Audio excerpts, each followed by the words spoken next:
Get.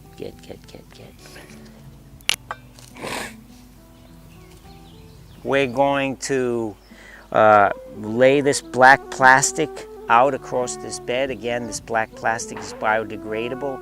It's probably made from a soy product, a soy concoction. Anyway, we'll secure it with these plastic stakes that have an O-ring here for easily pulling up, and they have a flange on here that secures them to the ground, and they're a nice red color, so it's not easy to lose these. Okay. All right, so we're gonna roll it out. And we're gonna secure the corners. 1, 2. Let's put one right here. Okay, and we'll roll the whole thing out. I'd purchased this stuff through Fedco company, again, I've mentioned before, in Maine. It's a seed cooperative. They have garden supplies also. A few more.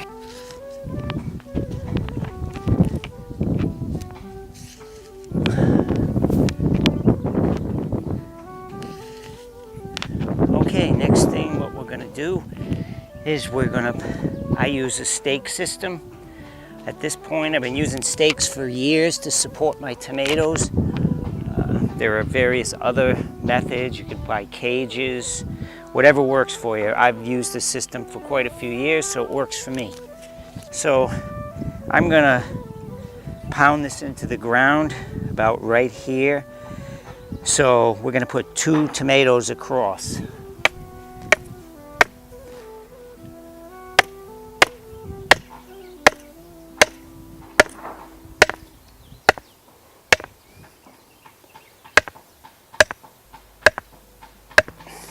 One. These stakes are leftover lumber from different construction projects I had, and they last quite a few years if they're made of cedar, and oak also works quite well. If they're made out of pine, they don't last very long. You can also get bamboo stakes, which are pretty readily available. If you know anybody who's growing bamboo, they're usually more than happy to get rid of some of their bamboo, because it's very invasive. So we'll do a couple more and then we'll plant these. So I'm roughly going to put them 1.5 to 2 feet apart. I'm going to write on here the name of the plant. In this case, these 4 are going to be cherry tomatoes. This one is called Sun Gold. So I look at them and I know it's going to be a Sun Gold because the cherry tomatoes will be the color of the sun. Sun Gold. This one will be Sweet 100. And this one will be Black Cherry.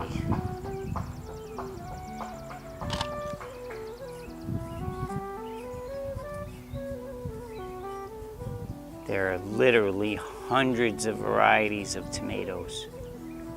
So I like to experiment with the different varieties. Okay, so we're gonna take, this is Sweet 100. It's a soil block, okay? These germinated poorly, so these should be a little bit bigger, but actually these will catch up to the ones you find in the store that are really big, okay? So there's 2 of them here, and I only need 1, so I'm gonna pinch this one out. Some people would be appalled that I've wasted that plant, but there you go. Okay, and so what I'm gonna do is make a little X right here in the plastic, okay, and I'm gonna dig down a little bit, and I'm going to put a spoonful of bone meal in each hole. This is bone meal. Bone meal.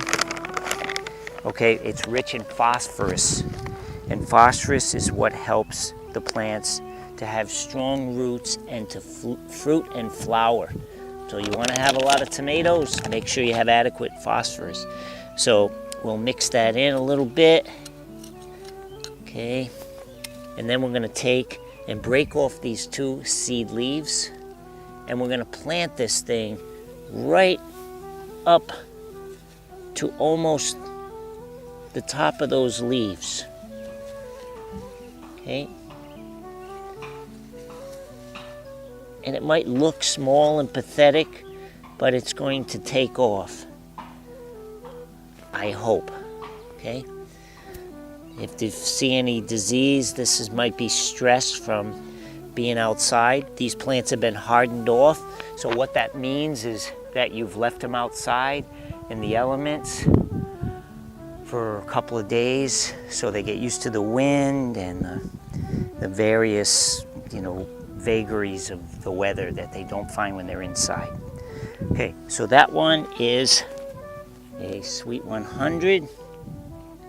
These here are, let's see, this is a Sun Gold and a Sun Gold. So we're going to put 2 Sun Golds in here. Okay, these are in bigger blocks. Again, these had a hard time sprouting for some reason, but I'm not too worried about it. I think they're going to take off. Okay, so these are Sun Golds. A Sun Gold and a Sun Gold. Okay, and this one right here is that's a Garden's Delight. This is a Black Cherry. Black Cherry is going to go over there. Okay, and here we go again. Again, make like a little X there. Open that up. Dig that out.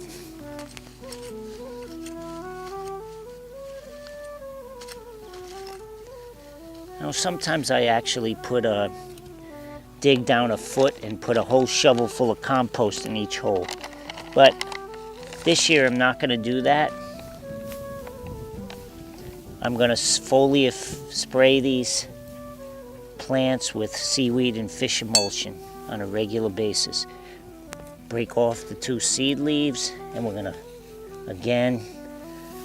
go right down there. Go right up to that.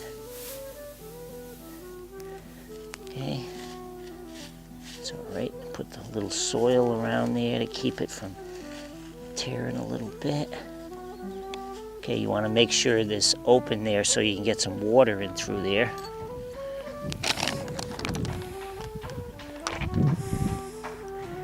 And again, if you want to be in competition with your neighbor about tomatoes, people get into these competitions about who has the earliest tomatoes. I try not to play that little game, but often my tomatoes catch up to those who are much bigger and that are put in early, because tomatoes love the heat. And if you don't have nice warm days and you put them in early, they just sit there. So these tomatoes, I believe, with the right conditions, will take right off. Okay, that's it for now, just to give you a little demonstration. Now what I'm going to do with these plants is I'm going to spray them. Since the sun is not out right now, I'm going to spray these with seaweed and fish emulsion. And at some point I'll plant the rest of these.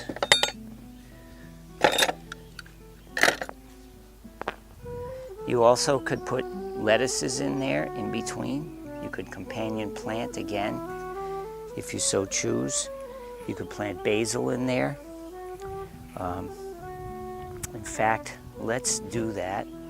Since basil goes with tomatoes, we're going to put some basil at the end here. Basil is also sensitive to the cold, and I think it got a little bit too much weather and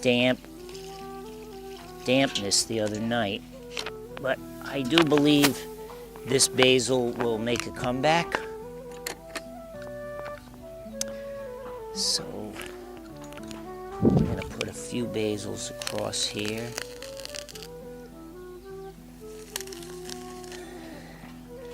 Okay. There's a load of basils in there, so I'm going to pinch some of them out.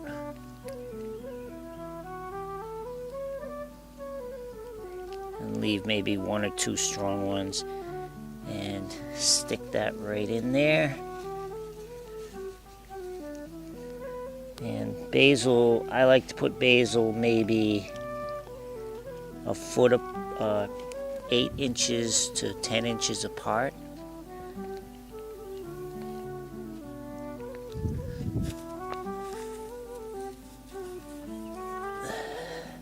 Okay, that's some basil planted there. And I'm just going to give these little basils a little bit of water.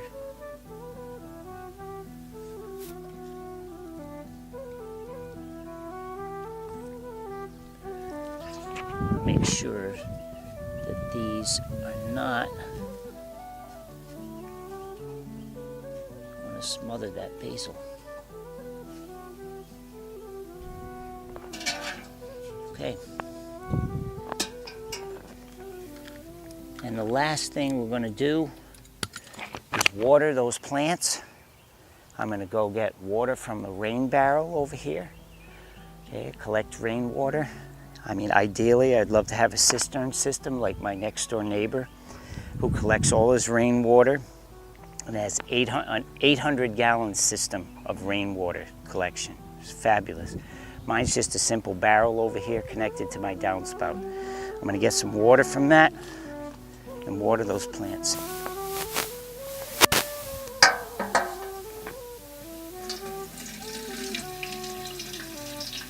Okay, first thing what we're going to do is I'm going to water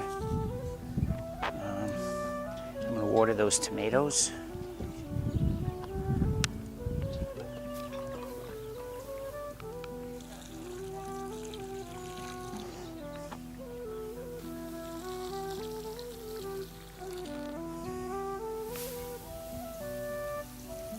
Watered, labeled, and now I'm going to spray them with the seaweed and fish emulsion mixture, which is pretty potent. And here's the concoction I use. I think this product's from Maine. It's fish emulsion and kelp. I forget the company's name. Organic Grower Supply. This is, again, from Fedco in Maine. Okay, shake it up really good. I maybe put 3 or 4 or 5 capfuls in. And this sprayer is a German-made sprayer. And it's really a nice unit. And it's indispensable in the garden. I like to foliar feed plants. They're fertilizer, so fish emulsion and seaweed provides all the essential nutrients that plants need. The seaweed has lots of trace minerals in it, so it strengthens the plant, helps it to fight off disease, and the fish provides nitrogen, phosphorus, and potassium. So the combination of the two is an excellent foliar feed. So we spray them, okay, and soak the ground. And hopefully it doesn't smell too bad, which it probably will. but the spray, it doesn't last very long. So I try to saturate the plant and saturate the ground around it.